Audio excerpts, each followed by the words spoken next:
Hello. The difference between the words nitro and nitrogen might seem pretty small, but in a chemistry lab, it can make quite a big difference. Might be the difference between synthesizing the molecule triaminotoluene or trinitrotoluene, also known as TNT. And I know this because I have interviewed an undergraduate chemistry student who is currently involved in chemical research in order to figure out how interpersonal communication happens in that field. Their lab, in general, researches things like global warming, but my interviewee in particular has looked into things like iron concentration in local water sources and how that relates to things like permafrost depth. And I asked many questions, including things like about team structure and safety procedures, how interactions happen with their coworkers and boss, how nonverbal communication comes up, whether chemistry language is required, and how feedback came up. And I in particular chose the question about nonverbal communication because I we talked about it in class and I believe that would be something interesting. And professional language is apparently a little bit more complex than I first believed because they are expected to use polite language in their lab. And in particular, they say that they need to not make insulting jokes to each other. We don't gossip. However, in their lab, it can often be more casual and, at the very least, not uptight. And they also say that knowledge of chemistry terms is an important thing. They cite particular things like the difference between hexane and cyclohexane, or there's also the example I used before between nitro and nitrogen. However, they say that clarity is often more important. One way they use clear communication in their lab is to use signs. They particularly say that if it's short enough for a sign, there is a sign. And one interesting thing to consider is, are signs nonverbal communication? Well, according to our textbook, Interpersonal Communication, A Mindful Approach to Relationships by Wrench et al., nonverbal communication is defined as communication that is produced by some means other than words. But most examples in the book involve in person communication specifically. So, while signs probably do meet that definition because it's some means other than at least spoken words, and it is communication, it doesn't quite have that in person aspect. Something that certainly is nonverbal communication that they use in that lab is pointing or other hand gestures. They say that there are often people wearing headphones in their lab, so it's a simple and effective way to get a message across.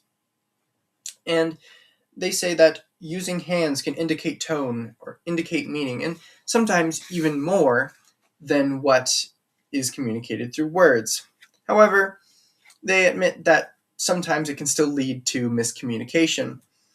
They gave an example of when their coworkers was or one of their coworkers was pointing to a drawer over and over again without explaining, and that ultimately caused confusion. But how will this information come in handy in my professional career? I currently plan to enter research, and I might even be taking the research class, which I have on screen, Chem 488. But regardless of whether it's for a class, this information will certainly be helpful. And they say that when talking about how they were hired, that literally just talk to someone and to bring questions and comments about the staff member's research in order to show interest. And this is similar advice to what I've been told by other people in the chemistry department and even a professor in the chemistry department, and that shows that it's probably pretty good advice. They also said that about confidence in presentations that they're going to look at someone that's not super confident and think this person is knows nothing, not credible. This aligns with what our other textbook, Exploring Public Speaking by Tucker et al., says, which is to know your speech first, but then also to look like you know your topic very well. And a huge part of science is about peer review. So being able to be trusted is very important and something I certainly need to apply and take to heart when getting involved in research or other professional things, or especially classes like seminar, which is all about giving scientific presentations. But how can I work on some of the skills that I lack currently? I would say, as of right now, I can communicate clearly pretty well, and I definitely have chemical language on my side, but I often lack confidence and the ability to be outgoing. And those skills are very clearly important in actually getting involved in research. So here's my plan to improve that. First step is to contact research staff and start with looking into them, because my interviewee advises to read their paper before talking to them. And info should be available online for anyone on the UAF research team. Here's an example right there of a professor's page. And this, looking into them online, can allow me to find their research, narrow down my interests, and also to scout out potential places I could meet them. And the second step, of course, is to get in contact, whether that's in person or through an email if I can't immediately get in person contact. But if it's an email, then I will outline my interest in their research and also look to schedule an in person meeting, because ultimately I'd like to meet them in person and actually get to practice my in person communication skills. And our first textbook, Interpersonal Communication by Wrench et al., talks about leader member exchange theory, or LMX theory, and that covers things like professional relationships between current or potential bosses and employees. They claim that the first stage of an LMX relationship is the stranger stage, which is characterized by low trust and motivations of self interest.